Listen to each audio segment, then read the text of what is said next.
네, 오늘 고린도전서 13장 1절의 4절 본문으로 사랑은 시기하지 아니하며 라는 제목으로 하나님의 말씀 나누겠습니다.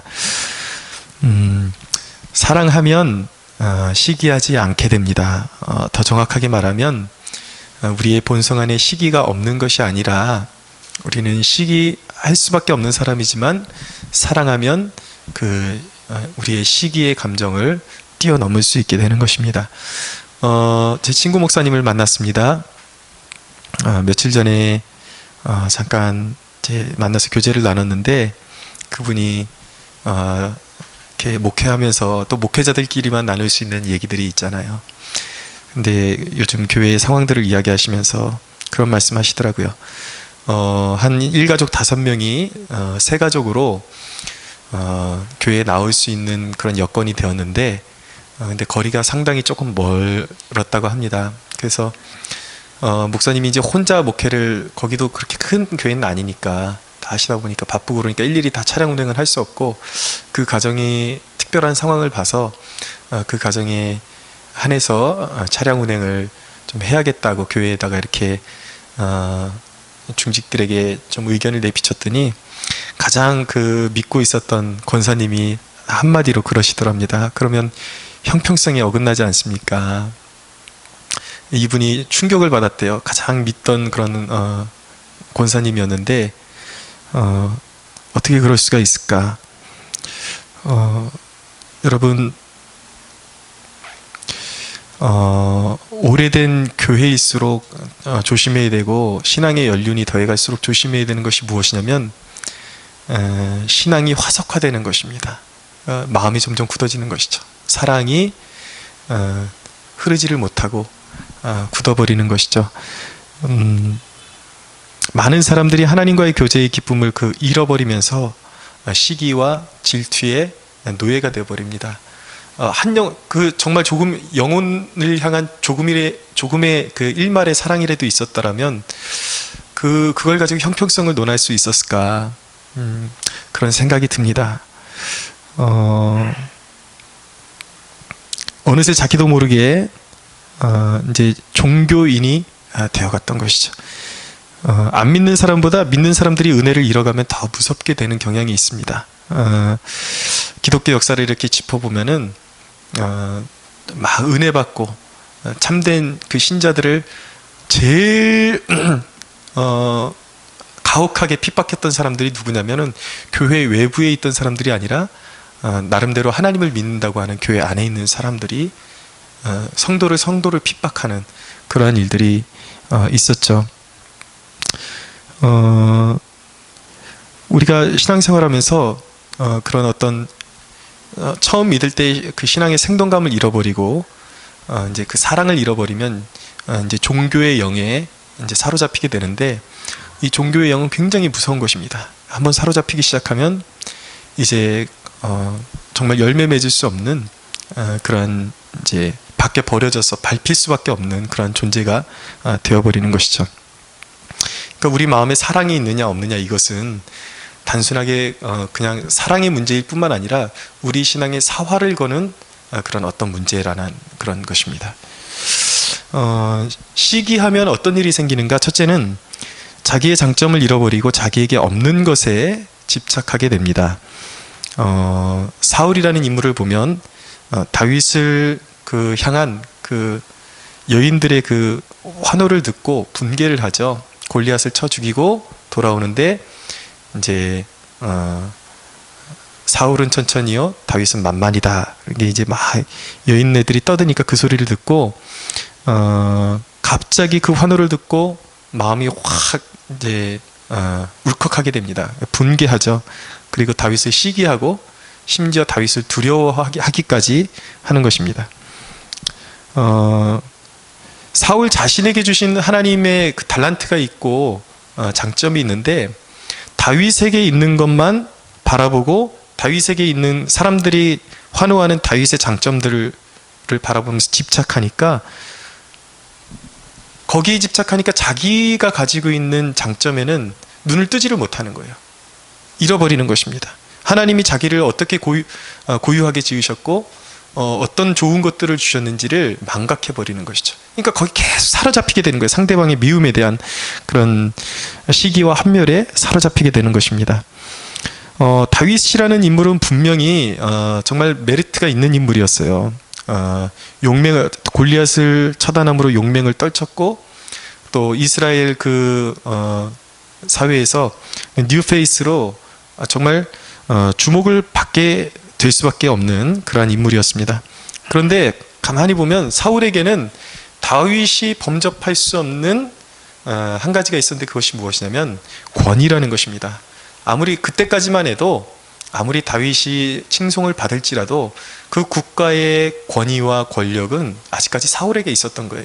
그러니까 사울이 자기가 가지고 있는 장점을 알고 하나님이 주신 것을 알고 마음을 넓히고 다윗을 마음으로 품어주고 다윗에게 왕으로서의 합당한 리더십을 갖추고 명령을 내리고 다윗을 활용할 줄 알았더라면 아마 사울이 그렇게 인생이 망가지진 않았을 것입니다.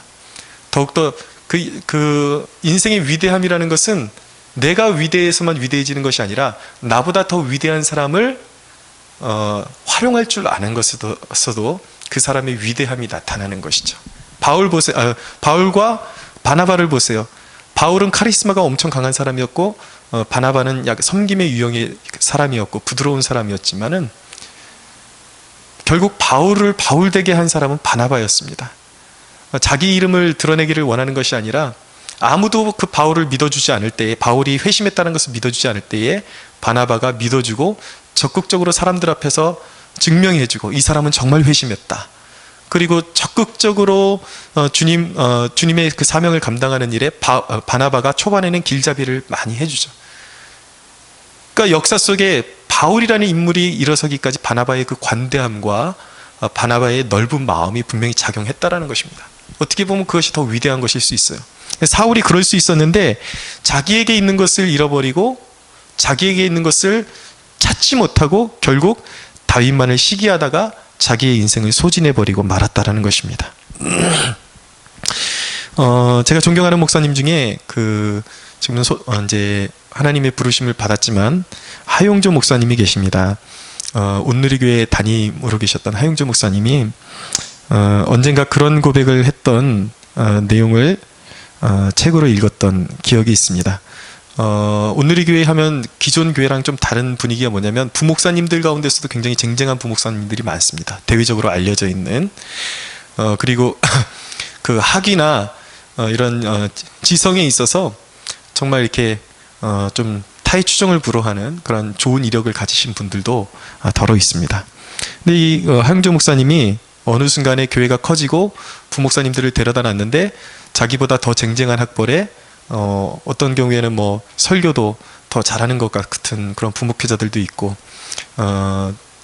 지적으로 훨씬 뛰어나니까 내가 이 사람들을 어떻게 감당해야 되나 좀 고민이 되더래요. 어느 때는 약간 좀 자괴감에 빠질 때도 있었던 것 같습니다. 그래서 하나님 앞에 기도하는 중에 하나님께서 어떤 마음을 주셨냐면 그들이 아무리 뛰어나도 내가 너한테는 비전을 줬잖아. 비전을 바라보고 선포하며 해치고 나갈 수 있는 능력을 너에게 줬잖아 라는 그런 마음의 감동을 주셨다라는 거예요. 그래서 나는 다른 사람이 볼 수 없는 그 앞일을 내다보고 어떤 장애물도 하나님의 비전을 선포하고 해치고 나갈 수 있는 능력이 자신에게 있다는 것을 깨닫고 그냥 과감하게 리더십을 발휘해서 목회를 헤쳐나가니까 아무리 뛰어난 부목사님이라고 할지라도 모두가 하용조 목사님을 이렇게 존경하고 따르게 되었다라는 것입니다. 그러니까 기능적으로는 부족할 수 있어요. 그러나 하나님께서 내게 주신 그 은사가 무엇인지 깨닫고 그것을 10분 활용하고 자신감을 가지면 자신의 그 삶의 지경을 더욱더 넓혀갈 수 있는 것입니다. 시기하면 어떤 일이 생기는가? 두 번째로 진실보다 주관적인 판단에 딸려다니게 됩니다. 빌라도라는 인물이 있습니다. 이 빌라도는 예수님을 신문했을 때에 예수님에게 죄가 없었다라는 것을 그가 알았습니다. 그래서 성경이 뭐라고 말씀하냐면 이는 그가 대제사장들이 시기로 예수를 넘겨준 줄 알미러라 라고 하고 있습니다. 당시 종교 지도자들은 사람들이 예수님에게 몰리는 것을 시기했습니다. 그 예수님에게서 놀라운 능력이 나타나는 것을 시기하고, 그런 능력이 나타났을 때에 질문을 던져야 되는데, 과연 저 능력이 어디서 오는 것인가? 그리고 분별하고 예수님이 말씀하시는 그 음성에 귀를 기울여야 되는데, 이 당시의 종교 지도자들은 맹목적으로 그냥 시기에 그냥 빠져 있었습니다. 사람들이 당시 자신들이 지도자들인데 사람들이 예수님에게로 몰리는 게 꼴보기가 싫었던 거예요. 일방적으로 시기했던 것이죠. 그러니까 시기심에 사로잡히니까 진리가 선포됨에도 불구하고 자신들이, 너무나도 비극이지 않습니까? 자신들이 믿던 하나님이 보내주신 메시아거든요. 근데 그 메시아의 음성이 들려오지 않는 거예요. 시기 때문에. 그놈의 시기 때문에. 우리의 인생에 있어서도 누군가를 시기하게 되면은 객관적으로 상황을 바라보는 능력을 상실하게 됩니다. 그러니까 어떤 것을 반대하게 될 때에 정말 객관적으로 따져보고 어떤 것이 더 합리성이 있는 것인지 따져보기 전에 내가 싫어하는 사람이 뭔가를 말하면 반대를 위한 반대를 하게 되는 것이죠. 그렇게 되면은 어떤 그 패단이 생기게 되는가? 하나님이 분명히 원하시는 일일 수도 있음에도 불구하고 사람을 반대하다 보니까 사람을 반대하는 것이 아니라 하나님을 등지게 되고 결국 하나님께 반역하게 되는 그러한 패단까지 일어날 수 있다는 것이죠. 그러니까 시기라는 것은 생각보다 아주 깊습니다. 그것이 사람을 향한 시기가 하나님을 대적하는 것이 될 수도 있다는 것이죠. 굉장히 위험한 것입니다. 시기하면 어떤 일이 생기는가? 세 번째로, 불필요한 경쟁의식에 휩싸임으로 불행하게 됩니다. 제가 이렇게 순간순간 깨닫게 되는 것은, 내가 개인적으로 비교에 어떤 누군가와 어떤 대상과 비교에 빠질 때마다 잃어버리는 것이 있음을 깨닫게 됩니다. 가장 소중한 것을 제가 자꾸 잃어버리는 것을 깨닫게 돼요. 그것은 무엇이냐면 하나님과의 달콤한 교제, 하나님의 임재, 이것을 제가 잃어버리는 거예요. 제 주위에도 보면은 이제 제가 신대원을 졸업한 지 이제 10년째가 돼가니까 벌써 아무개는 어느 뭐 교회에 담임으로 간다더라, 뭐 몇백 명 되는 교회에 간다더라, 아무개는 개척을 했는데 개척 초반부터 100명이 넘는다더라, 뭐 이런 얘기가 들려오면 저는 내심 아니라고 생각을 해요. 그런 건 나하고 전혀 상관이 없다라고 생각을 하는데, 그게 또 그렇지 않은가 봐요. 이 사람 마음에 좀 이렇게 간사한 마음이 아무래도 있죠. 그러다 보니까 내심 아닌 것 같지만 어디선가 이렇게 부글부글 끓어오는, 무슨 찌개도 아닌데 뭐가 자꾸 끓어올라요. 그렇게 이제 어느 순간 비교하다 보면은 갑자기 제 마음속에서 어떤 불평이 올라오고, 그 순간 기도할 때 그렇게 하나님의 임재와 그런 하나님의 그런 주시는 마음들이 잘 느껴지고 있었는데, 갑자기 내가 불평하고 누군가와 비교하는 그 순간 이후로부터 하나님의 임재가 갑자기 어느 정도 내가 완전히 회개함에 이르기까지 그 임재가 제게서 떠나간다라는 것을 느끼게 됩니다. 내 어리석은 비교의식 때문에 가장 소중한 것을 놓치게 되는 것이죠. 여러분, 무엇이 중요합니까? 목회의 어떤 덩어리가 중요합니까? 아니면 그 목회를 주관하시고 결국 하나님을 위한 일인데 내가 하나님을 놓치고 무슨 목회를 할 수가 있겠습니까? 그렇다는 거, 비교의식에 빠지게 되면은 우리 안에 원망과 불평이 생기게 되고 결국 그것이 가장 소중한 것을 놓치게 만들어버린다는 것입니다. 그런데 여러분, 사랑하게 되면 상대방의 어떤 성과나 그 업적에 시기하지 않게 됩니다. 사랑은 상대방을 인정하게 하고 상대방의 업적을 함께 기뻐할 수 있게 해주는 것입니다. 상대를 기뻐할 수 있는 이 건강한 자아가 어디서 나오는가? 이 건강한 자아도 바로 순종에서 나온다는 사실을 우리가 기억해야 합니다. 순종할 수 있는 사람이 다른 사람들이 잘 될 때 배아파하지 않고 같이 기뻐해 줄 수 있는 거예요. 무슨 말씀이냐면, 요나단은 사울의 아들이었습니다. 다윗을 충분히 음해하고 정말 해코지할 수 있는 정당한 위치에 있었어요. 인간적으로 보면은 충분히 그럴 수 있는 위치에 있었습니다. 그러나 요나단은 자신의 개인의 사사로운 감정을 쫓지 않고 다윗을 기뻐하고 오히려 환대했습니다. 자기 생명까지 내어줄 정도로 정말 환대했습니다. 그것은 꿈인 것이 아니라 진심이었어요. 요나단의 진심이었어요. 근데 그것이 결국 다윗을 시기하거나 원망하거나 질투하지 않고 다윗을 환대했던 것이 사실 요나단 자신을 지켜준 현명한 그런 옳은 행동 방침이었습니다. 요나단이 그렇게 할 수 있었던 이유는 무엇이었을까요? 그에게 진실한 신앙이 있었기 때문이에요. 하나님을 경외하는 마음이 있었고, 하나님이 정하신 뜻이라면 하나님께서 다윗이 왕이 되기를 원하시고 자기는 스스로 왕의 후계자가 될 줄 알았지만 밀려나야 되는 입장임에도 불구하고 그것이 하나님의 뜻이 분명하다라는 확신이 서면은 하나님의 뜻에 순종할 수 있었기 때문에 질투하지 않고 시기하지 않고 자신을 내려놓고 다윗을 정직하게 진실된 마음으로 사랑할 수 있었던 것입니다.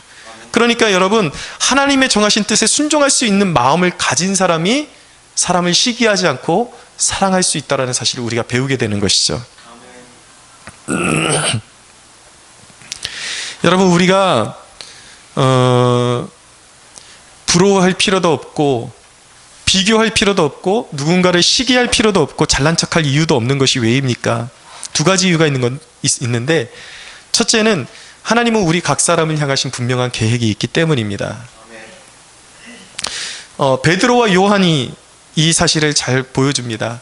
예수님께서 부활하시고 베드로에게 나타나셔서 주님을 3번 부인했던 베드로에게 네가 나를 사랑하느냐 3번을 물으셔서 회복시켜 주셨습니다. 그러면서 예수님께서 하시는 말씀이 내 양을 먹이라, 너에게 사명을 주겠다 말씀하시면서 이후로 베드로가 어떤 죽음으로 하나님께 영광 올려드릴 것인지 그것을 예언으로 말씀해 주시죠. 그러니까 네가 젊어서는 네가 원하는 대로 띠띠우고 다니다가 나중에 늙어서는 남이 원하는 대로, 하나님이 원하시는 대로 띠띠우고 다니다가 결국 영광스러운 죽음으로 하나님께 영광을 올려드리게 될 것이다. 베드로에게 말씀하셨어요. 베드로의 삶의 그 미래의 모습을 말씀해 주셨어요. 그러니까 베드로가 생각하다가 나는 그런 삶을 살겠구나 라고 생각하다가 순간 누가 떠올랐냐면 경쟁자가 떠올랐던 거예요. 그러면 주님, 요한은 어떻게 될까요? 이렇게 묻는 거예요. 베드로가 궁금한 거죠. 요한은 이게 맞수니까, 자기의 맞수니까. 그랬더니 예수님께서 하시는 말씀이 뭐냐면, 요한은 이 땅에 계속 내가 올 때까지 이 땅에 내버려 둔다 할지라도 네가 무슨 상관이냐, 너는 그거 신경 쓰지 말고 나만 쫓아라, 상관하지 말고 나만 쫓아라 라고 말씀하시는 거예요. 예수님께서 말씀하시는 건 비교하지 말라는 거예요. 너의 인생이 있고 베드로의 인생이 있고 요한의 인생이 있다라는 것입니다. 사람 눈에는 이것이 더 좋아 보이고 저것이 더 좋아 보이고 덜 좋아 보이는 차이는 있을지 모르겠지만 주님께는 똑같다라는 거예요. 주님께서는 그냥 하나님이 정하신 뜻대로 순종하는 것이 가장 귀하다라는 것입니다. 보세요. 사도행전 13장에 보면은 베드로는 교회의 중보로 인해서 사중에 물 셀 틈 없는 경비에도 불구하고 천사가 풀어져서 탈출하게 되죠. 그런데 교회에서 중보했음에도 불구하고 요한의 형제 야고보는 그날 순교하고 말았습니다. 자, 우리의 관점으로 보면은 우리는 단순해요. 베드로는 하나님께 더 사랑받는 사람이었고 인정받은 사람이었고 야고보는 덜 사랑받는 사람이었다 라고 우리의 그 계산 관점이, 우리가 아니라고 그렇게 발뺌을 할지 모르겠지만 사실 우리의 공식이 늘 그런 식이에요. 좀 더 받은 사람은 더 사랑받는 사람, 덜 받은 사람은 덜 사랑받는 사람. 그러나 전혀 그것이 실제로, 그러니까 우리가 생각하는 실제가 아니라 하나님 앞에 실제로서 그것이 전혀 사랑의 어떤 하등 차이가 없다라는 것이죠. 지금 순교하는 사람이나 이 땅에 남아서 좀 더 오래 사역을 하는 사람이나 좀 더 많은 사람들을 목회하는 사람이나 적은 인원으로 목회하는 목회자나 주님께라는 그것이 그 사역의 진실성을 말해주는 것이 전혀 아니라는 것입니다. 누가 축복받은 것인지 전혀 그 기준으로 바라볼 수 없다라는 거예요. 삶이 다른 것이죠. 주님이 주신 삶이 다른 것입니다. 하나님이 주신 삶의 분량이 다른 것입니다. 그렇기 때문에 여러분, 결코 분명한 사실은 베드로를 향한 계획이 있고 요한을 향한 계획이 따로 있는 것처럼 주님은 우리 각 사람을 향한 분명한 계획을 가지고 계시기 때문에 누구를, 지금 나보다 더 잘 나가는 사람들이 있다 할지라도 누구를 부러워하거나 시기하거나 질투할 이유가 하등에 없다라는 것입니다. 할렐루야. 예. 두 번째는 왜 우리가 시기할 이유도 없고 잘난 척할 이유도 없는가? 누구나 성공만 하는 사람도 없고 실패만 하는 사람도 없기 때문이에요. 인생은 다 달려봐야지 결과가 나오는 것입니다. 하나님의 인생을 경영하는 법칙에는 어떤 사람들에게는 그 사람의 인생의 전성기가 서로 달라요. 어떤 사람은 한때 잘 이렇게 성장하다가 어느 순간 되면 성장을 멈춰버리는 사람들이 있고, 어떤 사람은 계속 정체기에 있는데 불쑥 어느 순간에 또 인생의 전성기를 맞이하는 사람들도 있고, 지금 전성기를 맞이하고 있는데 어느 순간 교만해지니까 갑자기 인생이 확 어려워지는 사람들도 있다라는 것입니다. 누구든지 하나님 앞에서 내 삶은 끝까지 내 힘으로 정말 잘 되는 삶을 살아갈 것이라고 자기가 자신할 수 있는 그 누군가도 없다라는 거예요. 누구나 다 하나님 앞에 겸손해야 되는 존재인 것입니다. 그렇기 때문에 그런 입장에서 봤을 때 우리는 그 누구를 바라보면서 나보다 좀 더 잘나 보이고 나보다 좀 더 혜택을 받고 살아가는 사람들에 대해서 우리는 시기할 이유도 없고, 또 내가 설령 나의 삶 가운데, 내 개인의 삶 가운데 전성기가 온다 할지라도 누구에게 자랑할 이유도 없다라는 것입니다. 잘난 척할 이유도 없다라는 것이죠. 우리에게 필요한 것은 항상 하나님을 신뢰하는 마음이며 언제나 겸손하게 주님 앞에 무릎 꿇는 마음이 중요한 것입니다. 우리가 시기에 빠지는 이유가 무엇입니까? 결정적인 이유는 내 자아를 내려놓지 못하기 때문이에요. 내 자신을 너무 사랑하기 때문이죠. 또 한 가지는 교만 때문입니다. 내가 이 사람보다 못한 게 뭐야 라는 마음이 은연중에 있기 때문에 누군가가 나보다 칭찬을 받거나 누군가가 나보다 성장하거나 그러면 그걸 인정하기 싫은 거예요. 내가 그 사람하고 비교해 봤을 때 전혀 딸리는 것이 없는 것 같고 부족함이 없는 것 같은데 왜 저 사람만 저런 대우를 받아야 하고 나는 늘 사람들에게 인정받지도 못하고 주목받지도 못하고 나는 이렇게 살아야 되는가? 결국 그 중심에는 불공평함이 있는 것이 아니라 교만이 있는 것입니다. 나의 깨어지지 않는 자아가 있는 것이죠. 베드로전서 1장 22절은 말씀합니다. 너희가 진리를 순종함으로 너희 영혼을 깨끗하게 하여 거짓이 없이 형제 사랑하기에 이르렀으니 마음으로 뜨겁게 서로 사랑하라. 아멘. 여러분, 나를 향한 하나님의 사랑에 만족하는 법을 배우십시오. 할렐루야. 아멘. 여러분 각 사람을 향한 하나님의 사랑에 만족하는 법을 배우셔야 합니다. 아멘. 사랑은 어디서로부터 흘러나가는 것인가? 만족에서 흘러나가는 거예요. 내가 사랑받고 있는 존재이구나. 만족이 있어요. 근데 절대적인 만족으로 채워져야 되는 것입니다. 불확실한 만족, 부실한 만족이 아니라 절대적인 하나님께서, 창조주께서, 나를 만드신 그분께서, 전혀 부족함이 없는 그분이 나를 선택하시고 나에게 그 큰 사랑, 한없는 사랑, 그 십자가의 사랑을 부어주셨다는 그 만족으로 충만해질 때 우리는 다른 사랑에 갈급해하지 않게 되는 것입니다. 사랑하는 여러분, 그렇기 때문에 오늘 하나님의 말씀을 힘입어 권면을 드립니다. 우리가 서로 뜨겁게 사랑할 수 있게 되기를 원합니다. 여러분, 우리가 뜨겁게 서로 사랑하는 것이 왜 중요하냐면 그것이 1차적으로 나의 삶을 지치지 않게 해줄 것이고 나의 삶을 풍성하게 해주는 것이고 병들지 않게 해주는 것이기 때문에 사랑하는 것이 그렇게 중요한 것입니다. 시기하면 내 삶이 병드는 것입니다. 시기하면 나의 고집과 완고함을 통해서 다른 사람의 인생이 파괴되는 것입니다. 시기는 파괴하고 깨트리는 거지만 사랑은 감싸주는 것이고 내 인생을 세우고 상대방의 인생도 세워주게 되는 것입니다.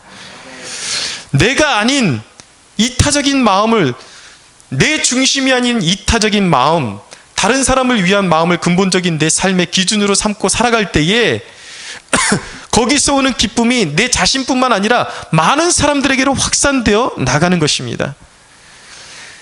여러분, 사랑이 없는 공동체는 내가 아닌 누군가가 칭찬받으면 얼어붙습니다. 분위기가. 그러나 사랑하는 공동체는 내가 아닌 누군가가 칭찬받을 때 기쁨이 넘쳐납니다. 사랑하기 때문에 내가 칭찬받는 것처럼 좋은 것이죠. 근데 말은 이렇게 쉽게 하지만 사실 인간이 본성상 그게 쉽지 않아요. 본성상 누군가가 칭찬받으면 딱 얼음땡 하듯이 그냥 갑자기 얼음이 딱 되어버리는 우리의 모습이 있죠. 그러나 그것을 부끄러워하지 마세요. 인정하세요. 그러나 거기서 마음을 추스리라는 것입니다. 아, 내가 복된 존재가 되기 위해서 나는 저 사람을 품어야 되고 저 사람의 기쁨이 나의 진정한 기쁨이 되기를 원한다라는 진실된 마음을 품을 때에 하나님께서 우리의 마음을 넓혀주실 줄로 믿습니다. 비교하지 말고 다른 사람이 높아질 때 진심으로 기뻐해 주십시오. 성경은 말씀합니다. 우는 자들과 함께 울고 기뻐하는 자들과 함께 기뻐하라고 말씀합니다. 이게 겸손한 사람의 삶인 것입니다. 사랑은 공동체를 묶어주는 힘이 있습니다. 좋은 방향으로. 가끔 이제 아기를 기르는데도 서운한 마음이 들 때가 있습니다. 뭐냐면 이 한결이 녀석이 초반에는 저를 그렇게 졸졸 따르더니 요즘은 저에게 등을 돌리고 자기 엄마만 좋다고, 예, 그렇게 막 무조건 뭐든지 엄마, 뭐든지 엄마, 엄마 좋다 그러면 아빠 좋냐 그러면 싫어 싫어 그러고, 그러니까 이 은근히 서운함이 이렇게 밀려올 때가 있어요. 대놓고 말은 못하지만 아기가 말하는 건데도 상처가 될 때가 있습니다. 근데 서운한 마음이 약간 드는 건 사실이지만, 에이, 나쁜 놈 그러면서 그냥 다시는 아빠한테 뭐 사달라 그러지 마, 이게 아니라 아기가 엄마를 그렇게 해맑게 좋아하고 기뻐하는 모습을 보면서 내가 함께 기뻐해주고, 아기가 나를 싫다고 말로 싫다 싫다 하는데도 불구하고 아기를 끌어안아주고 같이 합류해서 이렇게 품어주니까 어떤 결과가 나오냐면 어느새 이 세 사람이 하나가 되는 역사가 일어납니다. 어느새 아이도 아빠 싫다 싫다 그러다가 같이 좋아라 해주니까 어느새 또 잘 따르고 또 아빠 좋다 그러고 이렇게 변화되더라는 거예요. 그러니까 나를 환대해 주지 않는 그런 공동체 속에서도 내가 다른 사람을 사랑하기로 결단하고 그 사람들을 품으면 언젠가 그 진심은 통하게 되어 있는 것입니다. 하나로 결속되고 하나로 묶어지는 그런 역사가 일어나게 되는 것입니다. 많은 사람들이 오해가 있습니다. 하는 오해가 있습니다. 축복은 어떻게 오는가? 자, 여러분, 제가 이런 주제를 던질 때에 나는 안 그래라고 생각이 될 수도 있습니다. 그러나 나는 안 그래라고 생각하는 것과 내가 실제적으로 이렇게 삶으로 표현되는 것이 다를 수가 있어요. 내가 인정하는 나와 실제적인 내가 다를 수가 있다는 사실을 기억하셔야 돼요. 그러면서 자기의 삶에 적용하셔야 됩니다. 사람들의 근본적인 착각은 축복은 어떻게 온다고 생각하는가? 잘 되는 사람들을 깎아내림으로 축복이 자기에게 올 것이라고 착각을 합니다. 왜 시기합니까? 왜 다른 사람의 리더십이나 권위나 왜 다른 사람의 존재를 인정해 주지 못하는 것이죠? 그 사람을 깎아내려야지 내 권위가 선다고 생각을 하니까. 은연중에 그런 마음이 있는 거예요. 그러나 결코 그런 마음으로 다른 사람을 깎아내려서 절대 하나님의 축복을 얻어내지 못한다라는 것입니다. 근데 많은 사람들이 그거를 알면서도 잘 못하고 사람은 어리석어서 너무나도 쉽게 망각해버린다라는 거예요. 그래서 아닌 거 알면서도 자꾸 망각하고 다른 사람을 깎아내리고 시기하고 그런 식으로 서로 윈윈하는 것이 아니라 서로 망가지는 길을 선택한다는 것이죠. 성경을 읽어드리겠습니다. 제가 야고보서 4장 14절에 16절인데 귀를 기울여 주십시오.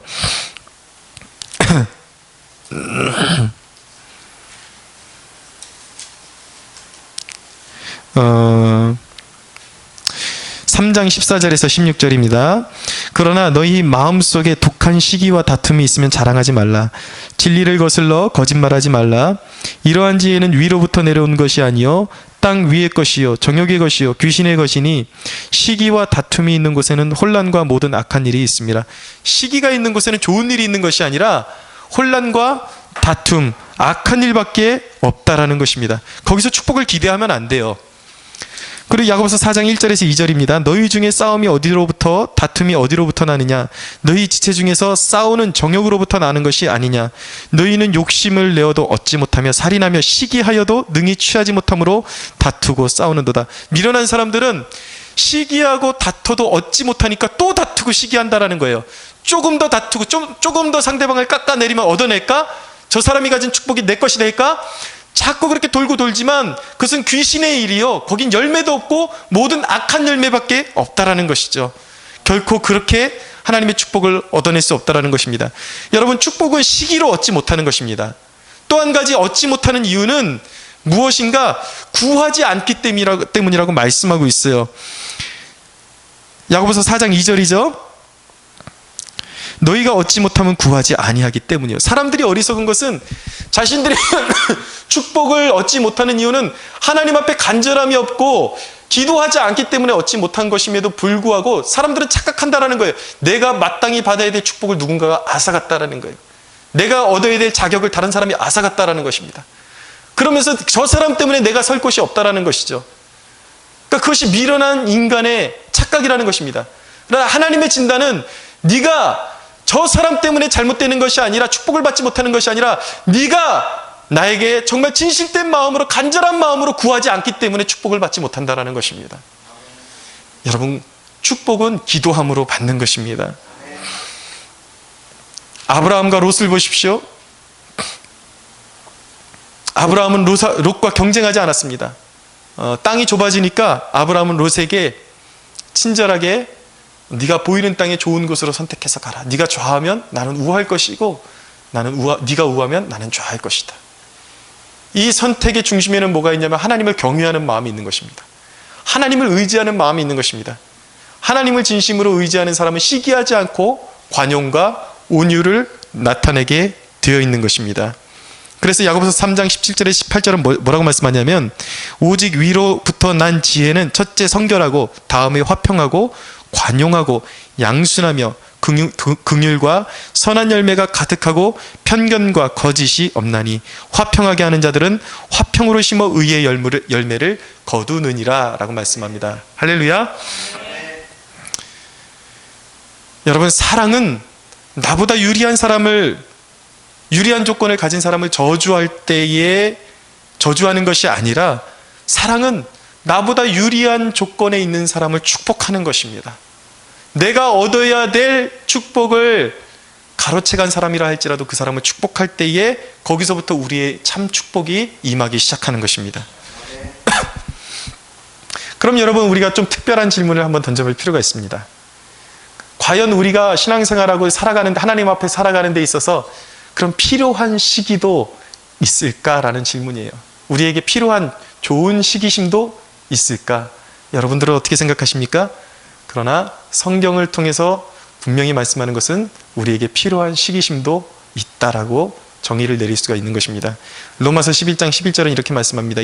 이는 혹 내 고륙을 아무쪼록 시기하게 하여 그들 중에서 얼마를 구원하려 함이라 라고 말씀합니다. 무슨 말씀이냐면, 구원이 유대인에게서 이방인에게로 갑자기 흘러가면서 교회의 구성원들이 유대인들보다 이방인들로 가득 차게 된 이유는 무엇이냐면, 하나님의 축복이 이방인들에게 흘러가는 모습을 보여줌으로 인해서 목이 곧았던 이스라엘 백성들의 마음 가운데 거룩한 시기심을 유발하셔서 이스라엘을 구원하기를 원하신다라는 거예요. 여러분, 어떤 의미에서는 거룩한 시기심도 있습니다. 또 우리가 소망해야 되는 것은 우리의 신앙생활 가운데 우리보다 결단력이 없는 사람들에게 우리의 신앙의 모습이 시기 날 정도로 믿어야 하는 것입니다. 저 사람 정도는 믿어야 되겠다라고 싶은 생각이 들어야 돼요. 저와 여러분들을 볼 때에. 여러분, 성장을 위해서 꼭 필요한 시기가 있습니다. 그것은 잘 믿고 믿음의 원리로 축복받은 사람들처럼 되고자 하는 시기심은 반드시 필요한 것입니다. C.S. 루이스라는 변증가가 말하기를, 오늘날 사람들의 문제점은 무엇이냐면 그들은 영적으로 부유해지고자 하는 욕망이 적어도 너무 적은 것이 문제라는 거예요. 영적으로 성장하고자 해지고 싶고 하나님을 더 알고 싶은 마음은 클수록 좋은 것인데, 그런 욕망은 커야 되는 것인데 인간들의 욕망이 너무 적다라는 것이죠. 그러니까 은혜를 얻지 못하고 축복을 얻지 못한다라는 것입니다. 여러분, 생각해 보세요. 우리 삶 가운데 보면 다른 내 이웃이 한단 어디 가서 더 싸게 사온 것을 시기하면서, 나보다 조금 더 돈 몇만 원 이득 본 사람은 시기하면서, 믿음대로 살아 축복받은 사람들은 시기하지 않습니다. 나보다 봉급을 더 많이 받는 사람들은, 나보다 비슷한 시간을 일하면서 봉급을 많이 받는 사람들은 시기하지만, 나보다 전도를 더 많이 해서 귀한 영혼의 열매를 맺는 사람들은 우리는 시기하지 않습니다. 거꾸로 되었다라는 것이죠. 여러분, 기도하는 사람, 하나님께 축복받은 사람, 하나님께 더 가까이 나갈 줄 아는 사람, 나보다 영적으로 더 성숙한 사람은 시기할 줄 알아야 하는 것입니다. 여러분, 그 이야기는 무엇이냐면, 시기해야 된다는 것은, 여기서 시기한다는 것은 그 사람을 미워하고 싶고 딴지 걸고 싶어 한다는 그런 내용이 아니라, 그 사람을 따라가고 싶고 배우고 싶은 열망으로 가득 차진다는 것을 의미하는 것입니다. 그런 열망, 영적인 시기심이 우리 안에 있어야 하는 것입니다. 또 한 가지 어떤 시기심을 가져야 되는가? 우리는 세상을 향한 시기심을 가져야 하는 것입니다. 무슨 말씀인가? 야고보서 4장 5절에 보면, 너희는 하나님이 우리 속에 거하게 하신 성령이 시기하기까지 사모한다 하신 말씀을 헛된 줄로 생각하느냐. 여러분, 의외의 말씀처럼 들리겠지만 하나님은 질투하시는 하나님이세요. 하나님은 시기하시는 하나님이세요. 하나님의 자녀들이 정신 차리지 못하고 세상과 벗삼아 살아갈 때 세상을 대하여 하나님께서 시기하십니다. 믿으십니까? 하나님의 시기의 동력은 사랑에 있어요. 진실된 사랑에서 나오는 것입니다. 하나님의 시기는 하나님의 자녀들이 죄악에 넘어가서 멸망하는 것을 싫어하시기 때문에, 너무나도 자녀들을 사랑하시기 때문에 하나님께서 품으시는 시기심이에요. 인간이 품는 시기심과 전혀 질적으로 다른 것입니다. 그렇기 때문에 저는 오늘 본문에 다소 도전하는 오늘 사랑은 시기하지 아니하며 라고 말씀하고 있는데, 오늘 저는 그렇게 주장하고 싶어요. 어떤 면에서 사랑은 시기하는 것입니다. 사랑은 시기하는 거예요. 사람들을 이 세상 사람들을 헛된 욕망과 우상에 빠져있게 만드는 세상을 대하여 우리는 시기심을 가져야 하는 것입니다.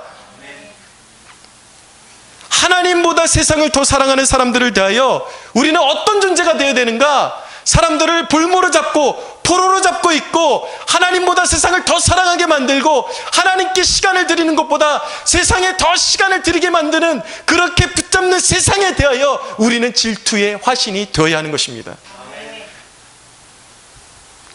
사랑하는 여러분, 그렇지만 오늘 본문으로 돌아가서 사랑은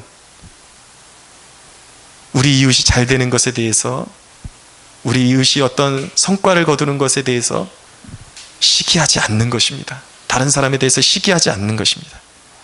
그것이 사랑의 본질입니다. 사랑하는 여러분, 사도 바울은 고린도 교인들이 정말 성숙하지 못한 모습을 보면서 비판하는 모습을 보여주고 있습니다. 고린도전서에서 그렇게 보여주고 있는데, 이 고린도 교인들의 문제가 뭐냐면 서로 시기하는 거예요. 나는 누구에게 세례를 받았네? 나는 아볼로 목사님에게 세례를 받았네? 나는 바울 목사님에게 세례를 받았네? 나는 베드로 목사님에게 세례를 받았네? 그러면서 서로 어느 목사님 말씀이 더 좋고 어느 목사님 양빨이 더 좋더라. 그러니까 그런 거 갖고 싸우는 것이죠. 그러면서 자기들의 신앙은 무르익지 못하면서 자기에게 세례를 준, 자기에게 말씀을 가르쳐준 목사의, 사역자의 신앙이 마치 자기네들인 것처럼, 자기네들의 신앙인 것처럼 착각하고 자랑을 일삼고 상대방을 시기하고 질투했다라는 것입니다. 근데 그 일이 바울에게 알려졌을 때 바울이 기뻐했던 것이 아니라 바울이 험한 질타를 합니다. 너희는 영적인 존재가 아니라 아주 육적인 사람들이다 라고 그렇게 말하는 거예요. 고린도 교인들은 방언을 하고 예언을 하고 은사에 충만한 사람들이었습니다. 영적인 기능이 다양한 사람들이었어요. 그러나 그들을 향해서 사도 바울이 내린 결론은 너희는 신령한 사람이 아니라 아주 육적인 존재들이다. 이 말을 다른 말로 하면 어떤 말이냐면 너희는 아주 저속한 존재들이다 라는 뜻이에요. 너희들 아주 싸구려 같다. 아주 저질이다. 너희들의 신앙은. 귀신을 쫓고 죽은 사람을 일으킨다 할지라도 그 사람의 마음 가운데 사랑이 없고 시기하는 존재로 남는다면 그 사람은 아무리 능력이 출중하다 할지라도 그 사람은 싸구려 같은 존재라는 것입니다. 중요한 것은, 능력보다 중요한 것은 사랑인 것입니다. 할렐루야. 사랑하는 여러분, 사랑하면 성장하게 되는 것입니다. 사랑하면 우리의 신앙과 삶이 깊어지게 됩니다. 사랑하면 하나님과의 관계가 깊어지고 사람과의 관계가 깊어지게 되는 것입니다. 삶이 더욱더 깊어지게 되는 것입니다. 사랑이야말로 인생의 진정한 변화를 가져오는 것입니다. 사랑하는 여러분, 오늘 우리의 시기심이, 우리의 삶 가운데 내재되어 있는 시기심이 성령의 역사하심으로 말미암아 서로를 향해서 뜨거운 격려와 인정과 신뢰로 바뀌는 축복이 있게 되기를 주 예수의 이름으로 축원합니다. 우리 하나님께 영광의 박수 올려드리겠습니다.